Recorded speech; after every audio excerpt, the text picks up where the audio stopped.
Welcome to Wired AF. You're listening to a book club episode. We are going to be talking about Atomic Habits. Steph, do you want to show everyone the book Atomic Habits? Oh, yeah, here we go. Atomic Habits by James Clear. If you're watching the podcast, Steph's holding it up. If you're listening and you're walking or doing something else, it just has a nice, cool cover. It's called Atomic because he means as in atoms are quite small, so small changes equate to big results. Remarkable results. Tiny changes, remarkable results. We'll find out if they are remarkable. So, first thing we like to talk about is, should you read this book? Yeah, what do you think? Definitely. I love it. I think it has some really useful information that people can, I guess, put into practice straight away, and that's quite practical rather than, the book's quite succinct, so he doesn't, ramble on too long on certain things. He just kind of gets to the point, so it's quite enjoyable to read. It's quite an easy read as well, so if you haven't been reading for a while and you wanted to get into reading, that's something quite easy in that kind of self-help section, this book is pretty much the one for you. Yeah, I loved it. I think it's such a great book. I've listened to it. This is my second time now listening to it, so I listened to the Audible version and you read the hard copy, didn't you, Brandon? Yeah. So let's get into a bit of a summary, some of the things that we've learned about or from this book about Atomic Habits, how you can basically implement some of the changes, I guess, as well. I'll give you a bit of a summary. So if you haven't read the book, then you can use this podcast as like your little definitely there will be some spoilers. Yeah, a little bit spoiler of spoilers. alert. just so you guys know.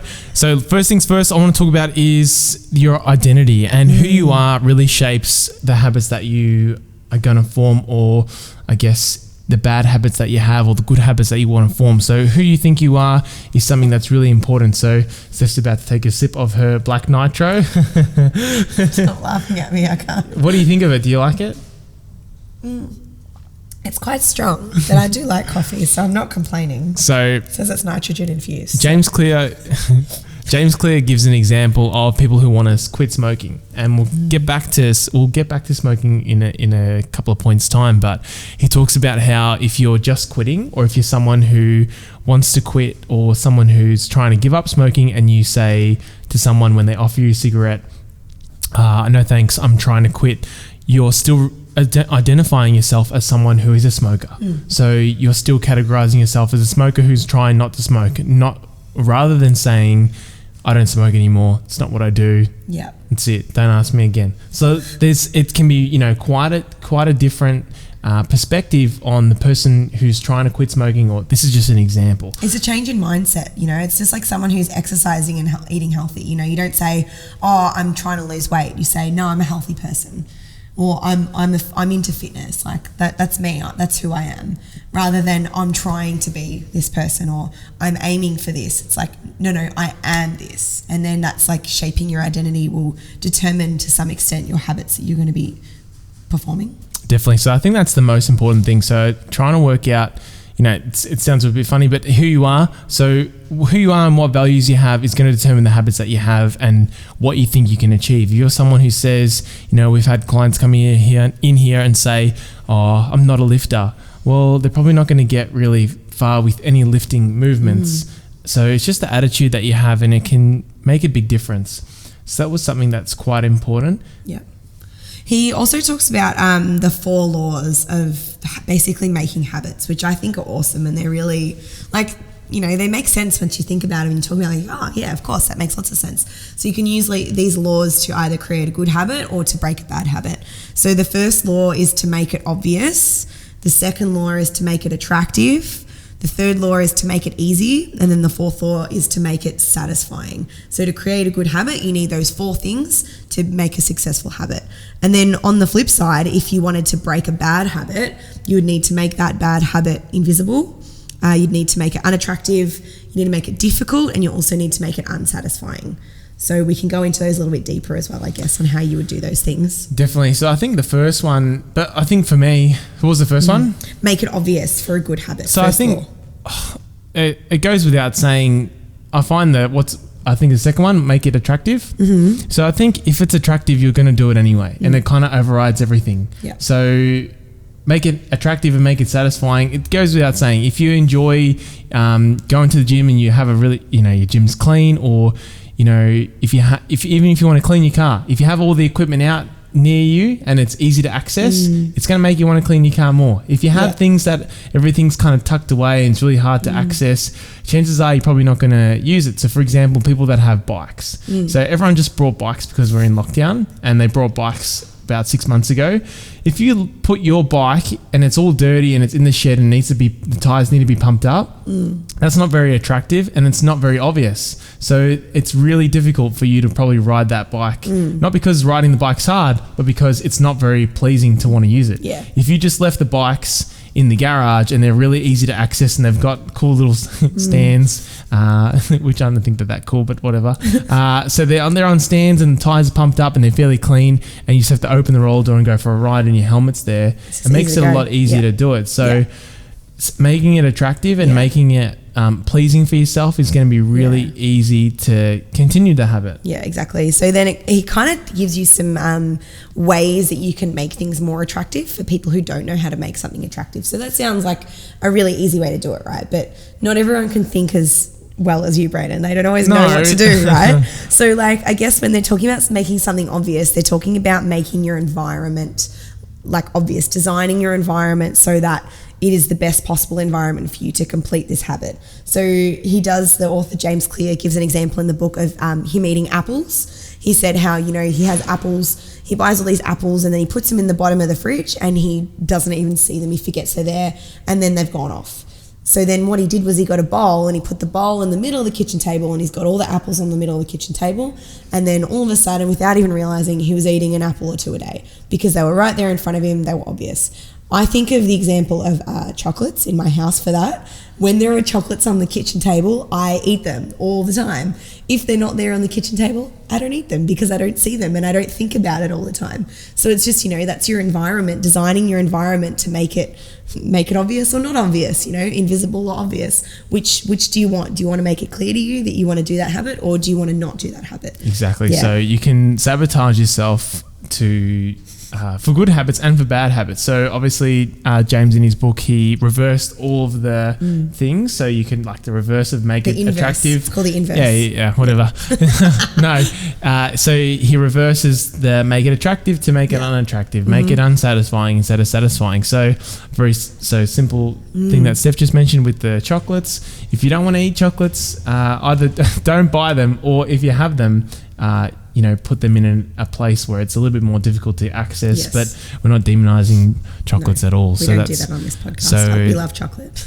The other thing he talks about too in the Make It Obvious is habit stacking. I love this because I use this with my patients when I'm treating people. I was just telling you at the osteo clinic. So when I treat people, I usually give them home exercises to complete. And most people don't do exercises when I give them to them. So I have to make it as easy for them as possible and as obvious for them as possible. So I usually say to them, do you drink tea or coffee? And they're like, yeah, I drink tea. Or if they don't, I'll say, cool, do you have 3 meals a day? They're like, yeah, I have 3 meals a day. And I say to them, cool, every time you boil a kettle, you're going to do this exercise. Or every time you have breakfast, lunch, and dinner, this is what you're going to do, but like right before you're eating it.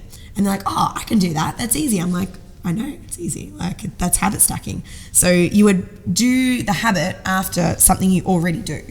So like whatever it is you're already doing in your daily life, you would just put that habit after it or before it. So something that is quite challenging is starting for the first time. Yeah. So, with getting in the habit of doing the exercises, the first time you do it or starting is the hardest one. So procrastinating. So he uses the example, which is Victor Hugo, which is the author of the Hunchback of Notre Dame, which is one of the examples James gives in the book. And he talks about how his publisher gave him a year to write the book, and he did everything else but write in the first, I think it was 8 months or 6 months of that entire time. He just didn't even write nothing. Yep. He wasn't interested in it. So a lot of people can probably relate to that with assignments and, studying for an exam. You always study, the week before, the day before, the night before. Procrastinating, it's so hard to actually start, but the actual task of studying or writing isn't actually that hard. It's actually just beginning. Yeah. So he talks about procrastinating and how you can actually just, the hardest part is starting. So you need to make it as attractive as you can to begin, as obvious as you can to begin, and then that will help you with procrastinating. Yeah. Another thing that he talks about is or just going back to Victor Hugo, he ended up writing the book by locking everything he owned, all his clothes, into one chest so that he couldn't do any partying or wear anything else. He could just I think he had one robe. He talks about it in the book, so I don't want to spoil it too much. I've already spoiled it. But he just sat in his room and he just wrote the whole thing, and he delivered it 2 weeks early. So it's really interesting how if you can, don't go to that extreme, put all your possessions into a chest and lock it away to study for an exam, but you can do things like schedule some time that you have blocked in at those particular times during the day that you say you'll do these things, rather than just saying I think this week I'll study, or make it more specific. On a Tuesday at 7 p.m. I start studying for 2 hours, or I start studying for an hour. The other thing that he mentioned was with things like being productive, and obviously that's part of being productive, is stopping when you're ahead. So often with myself, I end up, getting into a bit of a workflow, and then I do quite a few things, and then you keep pushing yourself when you've already done so much, and it's really easy to just get sick of it and burnt out and then get frustrated.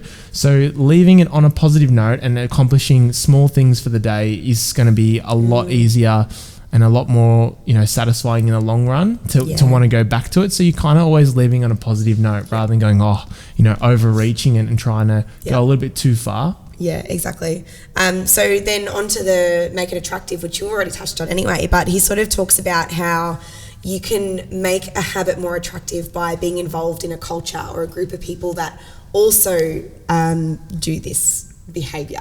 So where the behaviour is normal, then it's more attractive for you to do the behaviour. So for example, like your family and friends or the people you surround yourself with, if they're doing it too, it makes it easier for you to do it because they're already doing it. It's just a little bit more attractive. That's the word he uses, but it's just more of a normal behaviour. So then you're more likely to do it. So like Brandon, if you and I are eating the same food, which we pretty much do most of the time, but if we're eating the same food, it's easier for us to keep each other motivated to do this, to continue with that. Whereas usually if we want to have ice cream, if one of us says we want ice cream and then the other one's like, oh yeah, I could go ice cream, and then we decide we want to have ice cream together, we're more likely to get it if one of us says we want it, and then we kind of push each other to have it. But if the other one's like, no, I don't want it, I'll be like, oh yeah, no, I don't want it either. So do you know what I mean? You definitely can push each other with the people you surround yourself with will definitely help to manifest that habit that you're trying to break or create basically as well. Steffi is a very PG, ice cream, but I think, James was talking a lot about drug use and things like that, and, smoking, taking recreational drugs, or, the opposite, where if you're hanging around people that want to do those things, obviously you're going to become the product of your environment. For the cliche, you're the average of your 5 friends. This reigns true, and it's something we already know, but again, it's relevant and something that needed to be touched on. Yeah, and he also goes into detail as well of the types of people that we tend to imitate. So there are 3 groups of people we'll imitate. We'll imitate those that are close to us, so our family and friends. So those 5 people you surround yourself with, or more if you've got more than 5 friends, which is not us. The many, which would then be the collective group. So if there's a mass amount of people that are doing that, you'll do that too. And then there's the powerful, so the people who might have a big social media following. People are more likely to follow someone who has more of a pull or who has more of a following because they're more powerful in their eyes. So that's something to think about too. I'm pretty sure he gave the example of how that he gave the example of the many where there were people in a room giving answers and responses to questions, and regardless of whether the answers were wrong or right, if the majority of the group said, okay, this is a circle, and they're like, no, it's a rectangle, but if everyone said it's a rectangle, then everyone would agree, despite it being wrong. So it just goes to show the power of being in a group, I guess that peer pressure, but on a larger scale, and then being forced to give a response then and there. In a large group, you'll be manipulated just because you want to fit in, and your brain and you just want to fit in. So that's what happens. It's a lot easier to just blend in and do what everyone else is doing, rather than change your mind or stand up for be an individual, I guess. Yeah, exactly. Yep. So it's pretty interesting. And then some other tips he does as well to make it attractive is to pair the action that you want to do with an action that you need to do. So like something that you want to do might be play video games, but something that you need to do is to exercise. So if you could figure out a way to do those two together. I don't know if video you can. games. But like there was an example he gave of like watching Netflix and exercising on an exercise bike. So exercise bike, treadmill. Either way, you know, you could watch Netflix while you're on exercise equipment. And it's like, well, cool. Something you want to do is watch Netflix, and then something you need to do is exercise. Put them together, all of a sudden you've made a habit. So they gave the example of the engineer who wired up his bike to power his TV, which had Netflix on it. So then he would do exercise. Look, these habits are very interesting. This book's very interesting because I guess from my experience and my values and what I believe is that if I enjoy something, I just do it anyway. Yeah. Where, you know, that doesn't seem to be not everyone's like that. Well, look, if I enjoy, you know, training, I'll do training. If I'm not enjoying it, I won't do it. So it's a very simple way of me looking at it, and that's how I look at it. And I think, you know, maybe I couldn't have written a 200-page book on that because I don't think that you need to. It's quite, you know, common sense. But, you know, if you don't enjoy doing something, for example, if you don't enjoy watching a movie or a TV show or reading a book, don't read it. Move on. Do something else. Where I think a lot of people go wrong is that they're not enjoying it, but then they just keep doing it anyway. So that's something that's really interesting. And I guess I'm oversimplifying the contents of the book, but I don't think it needs to be as, you know, this is just a guide. So the habits, you know, the four strategies, four laws for behavior change. I had quotation marks there. These are just a guide, and these don't apply to everyone, and they won't resonate with everyone. But I do think that if you enjoy what you do, you will definitely want to follow through with it all the time. And if you don't enjoy it, you probably won't do it. If you don't like this gym, you won't come. If you like this gym, you will come. So it's quite straightforward. The other thing that I thought was a really interesting takeaway from this book was how he talks about a delayed society or a delayed response. So the last part is make it satisfying. And one of the things that is satisfying is when you get an instant reward from something. So for example, you eat a particular food that's really satiating, or, you know, you have something that's tastes really nice, you get the sensation, you know, you feel good after you've had it. So for example, junk food, you feel good, you know, or chocolate, you feel good after you've had it, like initially. Something that's really challenging for your brain to understand, and we were brought up, or our brain was designed in an era that we had instant rewards. So we didn't have delayed response rewards. So for example, we didn't have to save money a million years ago, or, you know, we didn't have to save money to then buy a house. We just built the house and then we had the house to live in. So nowadays you have a delayed response. You post things on social media 10 times a day or 10 times a week, and you put effort into your content, and your content grows over a period of 10 years. And then you get, you know, maybe some followers, and maybe you get a following, and maybe you can make money out of it.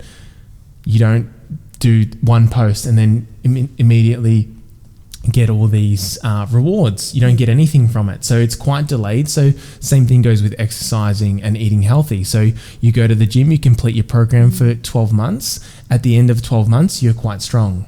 But you don't see that result change in the first week or the first 2 weeks. No. And that's when people want to give up as well, is because they don't see that reward straight away.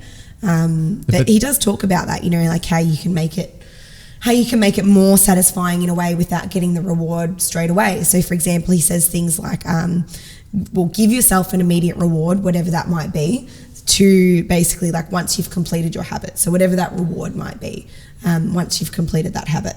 So that way you're not waiting for the reward. You've actually given yourself a reward already. For some people, the reward is actually like, it's fun. Like for you, it's fun to go and train.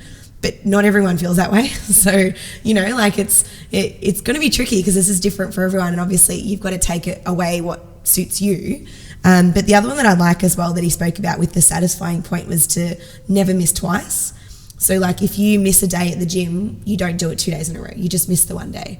And it's like, okay, yep, I think that's something really good to get you back on track, because you haven't turned it into 2 or 3 or 4 days. You've just, you know, you've only missed the one day, but you don't do it again. Because as soon as you repeat that bad habit, it's no longer a bad habit. It's like you've chosen to do that. Like you've chosen to make that mistake again, or that you've chosen to miss it. You could have decided otherwise. So exactly. And that leads on to the thing that people, I guess, have the biggest misconception about that is how long does it take to form a habit? And James makes it very clear that there is no particular time frame that constitutes habit formation or how long it takes to do something. Yeah. It can take you the first time to form a habit, and it can take you quite a long time to form a habit, or significantly longer, a month, to make it part of your routine. But that's something that people just need to find out for themselves. So, you don't have to do a push-up, 10 push-ups for 30 days to then make the push-up a habit. If you're enjoying doing push-ups, you're probably going to just continue doing it. Exactly, yeah. And I think that's where like making it easy comes in, because if you enjoy it, it becomes easy. Like if you actually like it, then it is easier to do. Like if you find the environment that is really fun for you, or if you like he calls it prime the environment. If you've created an environment that's enjoyable and you actually like doing exercise in that space, or you like doing whatever the habit is in that space, you're going to be more likely to do it because it's fun.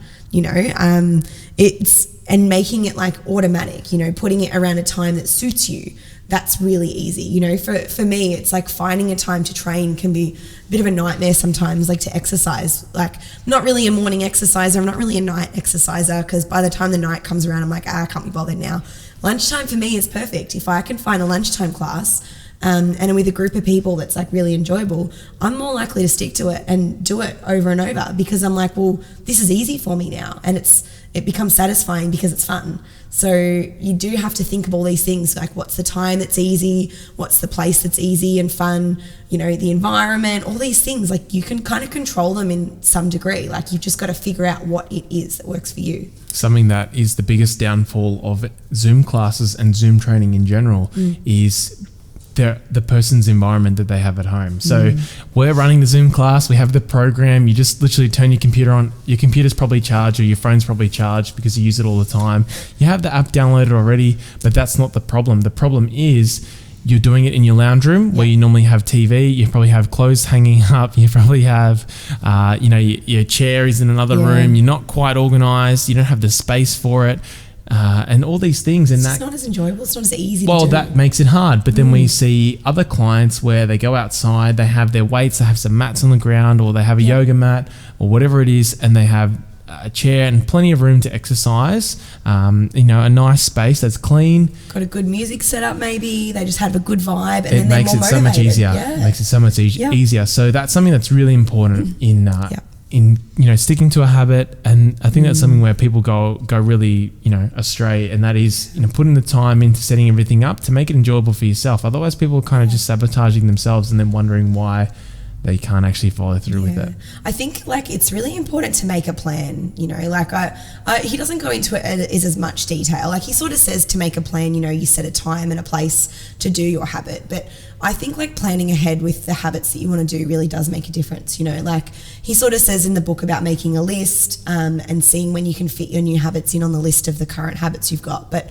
for me, like I think that if you can plan out the days that you're going to do certain things and make it like your dream plan and make it really easy for yourself to do everything you want to do without overloading, you're just going to set yourself up for success. Like if you've planned out, okay, this is the perfect time for me on Monday to exercise, this is the perfect time I'm going to read, this is when I'm going to do my work, this is when I'm going to have time to myself. If you've set it up so that it's like the best possible schedule for yourself, it's only going to make your life, more enjoyable and easier, because you've already planned ahead that you can do it.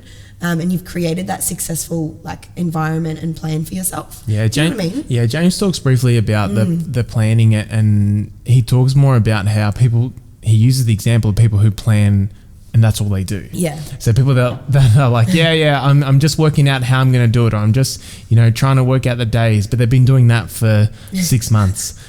Just do it. So I think he was more at the point of, that's definitely really important, and structuring that and coming up with a plan but that's, the 1%, the other 99% is just go and do it. So if you have time now, just go and do it. You don't have to plan, where you're going to walk, the exact route, because who wants to really be on a spreadsheet all the time? There should be some kind of I know what you're saying. Yeah, there should be something spontaneous about it. So it was more just, action it, and then then you can just start, because the hardest part is just starting. And often people use planning as an excuse to not do the thing and put it off. So for example, they'll write maybe they're working on an assignment at the moment, and they'll go, I just want to plan out my topics, plan it all out. But planning doesn't actually do anything. You haven't actually done anything. Yep. Okay, you might need to plan out your ideas and work out what you're going to write, but ultimately you just need to start it. And planning it isn't starting as far as actually actioning it and taking that first step. I'm still a fan of planning. I love That's planning. Fine. I'm just I love my spreadsheets and my tables, I love to plan stuff. And look, both you do need work. to do it. Planning, but actually actioning your plan. Let's go with that. The best of we can marry the worlds. two terms. That's for sure. So I think what else do we want to talk about here? I would like to talk about cravings, because I think that he does talk about a few things on why. He does go into detail at the start about why habits form. So he talks about that there's a cue, there's a craving, there's a response, and then there's a reward, and that determines whether we form a habit or not. The thing that I think is really interesting is the craving and how he talks about cravings. So a craving is really just a manifestation of a deeper underlying motive. So, we might say, we have a craving for a chocolate bar. We might have a craving for this, but we don't always recognize that there's a cue before that. And there's something that triggered us to want that craving. Whereas often the craving isn't always what we think it is, if that makes sense. So he talks about how these cravings are the underlying deep set kind of things in us, which we're physiologically we want to fulfill. For example, we might want to obtain food and water because we're hungry, or we might need to find a mate and reproduce because we want intimacy. We might want to connect and bond with others. We might want social acceptance. We might want approval from others. We want to reduce uncertainty in our lives. We want to achieve status and privilege. We want to conserve energy. We might want to rest. So there's all these underlying physiological motives, not that we don't necessarily think about. We just think, I want a chocolate bar because I saw the chocolate bar. It's all I just want this because of this. It's no, there was a reason underneath that you wanted it. So I thought that was interesting, because people often talk about cravings, and I just wanted to sort of bring it up. Yeah, exactly. And he gave the example, and we've talked about it in the past, about heroin use for the soldiers in the Vietnam War, and how heroin was so I guess they were all addicted to heroin. Sorry, a lot of them were addicted. Start that again. Yeah. He gave the example of heroin use in the Vietnam War, and how when a lot of them came back here, as they moved into a different environment, they were no longer using the substance anymore. Yep. So you just don't know, that craving that initially made them use heroin was, maybe they were extremely lonely, they were really stressed, they wanted to relax when they were in war. So then you can see how, now that they come back home, they have all these other things that they can relax and they can switch off from, and they're not just in that same environment. And that was one of the reasons why he also mentioned how rehab, I'm going off topic now, but he also mentioned how rehab was not as effective as people think it is, because they go into a beautiful institution where they're being looked after and they're being helped. Like say a Hollywood actor goes to probably a very expensive place and does all these activities, painting and all that. Watch Cobra Kai. They're at rehab, and then they go home to a commission flat, and then all their friends are using, and it's just of course they're going to relapse. Exactly. So that they, again, as Steph mentioned, the cue is wanting to fit in, but then the drug use and that comes with it. So wanting to be entertained. So then you go to watch Netflix, but you thought that watching Netflix was what you wanted, but really the underlying cue of being entertained was what you really wanted to achieve. I think a really good current day application of the cravings, and to understand cravings a little bit better, is when people say crave sweets, or they crave basically foods. So craving bread or craving carbs is people like to demonize carbs and demonize fat. Nothing wrong with it, we just want to say that. But often people will say they crave it, and often that's because it's their body telling them that they're hungry, or they haven't had enough satiating foods, so that's why they're craving it. So maybe they haven't eaten enough. So they might find that if they eat more protein, more carbs and more fats at every meal, in a balanced meal, at regular intervals throughout the day, they no longer have the cravings. And so that might actually start to regulate their hormones better. But the reason they had the craving was because their body's telling them, you're hungry, you need to eat this. And then what they then do is fulfill that craving by eating it, and then they create this dopamine hit. And then in the body, they said, well, this worked well. We got our dopamine hit. We're feeling satisfied. Let's do it again. So you've created this feedback loop where you're stuck in this cycle. However, if you can break the cycle and you think of a way to fulfill that underlying desire, then you can actually break that habit. You can break, say, that craving habit, if that makes sense. Exactly. Yeah. Exactly. One of the reasons why juice cleansers don't work because they're not satiating, they're not fulfilling, they lack lots of things. Yeah. Awesome. I'm really happy with that. I like that too.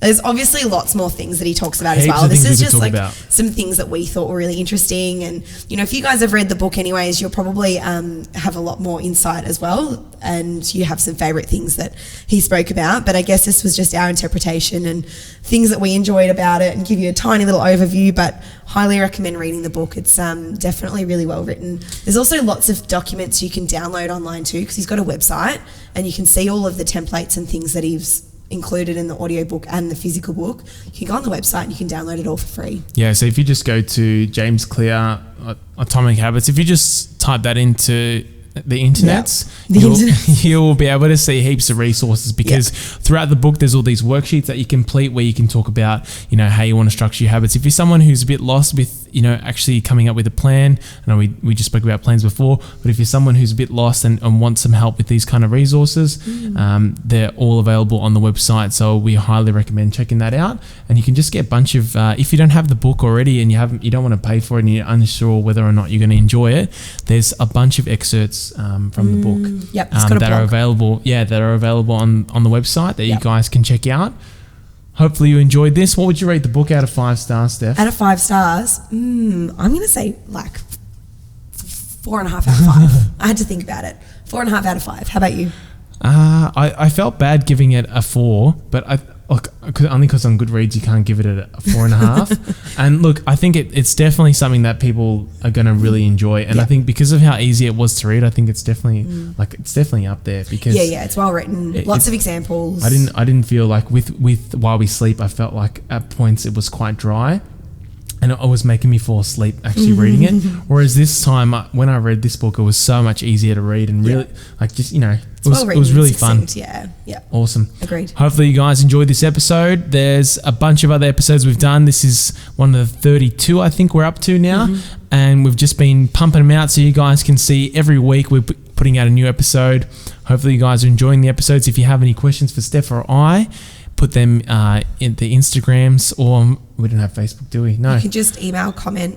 Yeah. You'll find us on all social media. There's all links in the description. You can reach it out. You figure it out. Thanks so much, guys, and we'll see you in the next episode. Bye.